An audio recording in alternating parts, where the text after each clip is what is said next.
اتنا فرق تو جوتا تبدیل کرنے سے بھی پیدا ہو سکتا تھا۔ میرا شک باسو پر اور پکا ہو گیا۔ میں نے باسو کو اس بات پر آمادہ کرنا شروع کر دیا کہ وہ اقبالی بیان دے دے گا تو میں اس کی مدد کروں گا اور مقدمہ ایسا ڈھیلا بناؤں گا کہ وہ صاف بری ہو کر آ جائے گا۔ کس بات کا اقبالی بیان دے دوں؟ باسو نے حیرانی سے کہا۔ میں نے کوئی جرم ہی نہیں کیا تو پھر خواہ کسی کا گناہ اپنے سر تھوپ لوں؟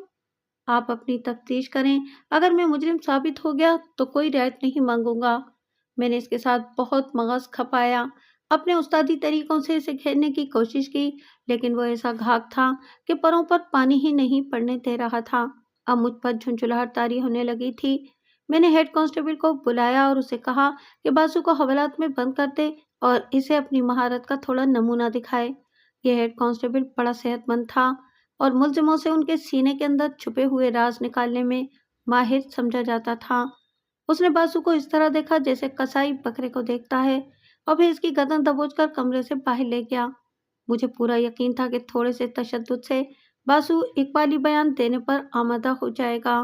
تھوڑی ہی دیر بعد اندر سے باسو کی تکلیف میں ڈوبی ہوئی آوازیں آنے لگیں۔ ہیڈ کانسٹیبل نے اپنا کام شروع کر دیا تھا۔ اب میں عام طور پر تشدد کا قائل نہیں تھا، صرف مجبوری کے عالم میں یہ طریقہ اس وقت استعمال کرتا تھا جب مجھے یقین ہو جاتا تھا کہ ملزم ہی مجرم ہے اور مجھے چکر دینے کی کوشش کر رہا ہے، تو پھر ایسے ملزموں سے مجھے کوئی ہمدردی نہیں ہوتی تھی۔ تھانے میں باسو کی چیخ و پکار گونج رہی تھی جب ایک کانسٹیبل نے آ کر مجھے بتایا کہ پیر صاحب کا ایک آدمی مجھ سے ملنا چاہتا ہے۔ میں نے کانسٹیبل سے کہا کہ وہ اس آدمی کو میرے پاس بھیج دے۔ میں سمجھ گیا کہ کسی طرح پیر صاحب تک یہ خبر پہنچ گئی ہے کہ اس کے مرید خاص باسو کو قتل کی تفتیش کے سلسلے میں تھانے بلایا گیا ہے اور اب باسو کی سفارش آ گئی تھی۔ سرکار نے پیغام بھیجا ہے حضور، اس نے کہا۔ کیا پیغام بھیجا ہے؟ میں نے پوچھا۔ باسو کو چھوڑ دیں، اس آدمی نے کہا۔ حضرت صاحب نے کہا ہے کہ باسو معصوم آدمی ہے اور ان کا خاص بال کا ہے۔ مجھے یہ سن کر بڑا غصہ آیا کہ پیر مجھے حکم دے رہا تھا کہ میں باسو کو چھوڑ دوں۔ باسو معصوم ہے یا مجرم؟ میں نے اس آدمی سے کہا۔ اس کا فیصلہ تمہارے پیر صاحب نے نہیں، میں نے کرنا ہے۔ اپنے پیر صاحب سے کہہ دو کہ وہ سرکاری کام میں مداخلت نہ کریں اور مجھے اپنا کام کرنے دیں۔ وہ آدمی اس طرح حیران ہو کر میری شکل دیکھنے لگا جیسے میں دنیا کا 8واں عجوبہ ہوں۔ یہ دیہاتی سا آدمی ان عقیدت مندوں میں سے تھا جو اپنے پیر کو اللہ کے بعد مانتے ہیں اور بعض اوقات اللہ کی ذات پاک کو بھی بھول کر پیر کے سامنے ماتھا رگڑتے ہیں۔ وہ حیران و پریشان چلا گیا۔ وہ تو چلا گیا لیکن میرا موڈ خراب کر گیا۔ میں اس طرف چلا گیا جہاں ہیڈ کانسٹیبل باسو پر تشدد کر رہا تھا۔ باسو کی قمیض اس کے جسم پر نہیں تھی اور وہ فرش پر پڑا گہری گہری سانسیں لے رہا تھا۔ تھوڑی سی دیر میں ہی اس کی حالت بری ہو گئی تھی۔ میں نے ہیڈ کانسٹیبل کی طرف سوالیہ نظروں سے دیکھا تو اس نے نفی میں سر ہلا دیا۔ بڑا ڈھیٹ ہے سر، اس نے کہا۔ مجھے تھوڑا سا وقت اور دے دیں، اس کی بوٹی بوٹی اقبالی جرم کرے گی۔ اچانک ایک خیال میرے ذہن میں بجلی کے کوندے کی طرح لپکا۔ مجھے یاد آ گیا کہ تاجی نے کہا تھا کہ اس نے قاتل کے بازو پر پورے زور سے دانت گاڑے تھے جو یقیناً گوشت کے اندر تک اتر گئے ہوں گے اور قاتل کے بازو پر دانتوں کے زخم کا نشان موجود ہوگا۔ اس خیال کے آتے ہی میں نے ہیڈ کانسٹیبل کو تشدد کرنے سے روک دیا اور آگے بڑھ کر فرش پر پڑے ہوئے بازو کے قریب جا بیٹھا۔ میں نے پہلے اس کا دایاں بازو اور پھر بایاں بازو کندھے سے ذرا نیچے اور کونی سے اوپر غور سے دیکھا۔ کسی بازو پر دانتوں کے زخم کا نشان نہیں تھا۔ یہ دیکھ کر میں پریشان ہو گیا۔ اگر تاجی کا کہنا درست تھا تو پھر اس کے مطابق باسو قاتل ثابت نہیں ہوتا تھا۔ میں نے جلد بازی میں کوئی فیصلہ کرنے کی بجائے ہیڈ کانسٹیبل سے کہا کہ وہ باسو کو پانی وغیرہ پلائے اور حوالات میں بند رکھے۔ اس وقت شام ہو رہی تھی۔ میں نے سوچ لیا تھا کہ کل تھانے آتے ہی تاجی کو بلاؤں گا تھانے اور ذرا سختی سے اس سے دوبارہ سے پوچھ گچھ کروں گا۔ مجھے اب تاجی بھی مشکوک نظر آنے لگی تھی۔ یہ بھی ہو سکتا تھا کہ قتل باسو نے یا اس کے خاوند جہانگیر نے ہی کیا ہو اور تاجی نے اسے پہچان بھی لیا ہو اور اب وہ اس کو بچانے کے لیے ڈرامہ کر رہی ہے۔ اگلا دن بڑا ہنگامہ خیز ثابت ہوا۔ میں ابھی تھانے میں آ کر بیٹھا ہی تھا اور میرا ارادہ تھا کہ کچھ دیر بعد کسی کو بھیج کر تاجی کو تھانے بلواؤں گا۔ اتنے میں ایک کانسٹیبل نے آ کر بتایا کہ تاجی آئی ہے اور ملنا چاہتی ہے۔ میں اس کی صبح آمد پر بڑا حیران ہوا۔ پھر میں نے سوچا کہ ضرور اسے کوئی نئی بات معلوم ہوئی ہے۔ میں نے اسے فوراً بھیجنے کو کہا۔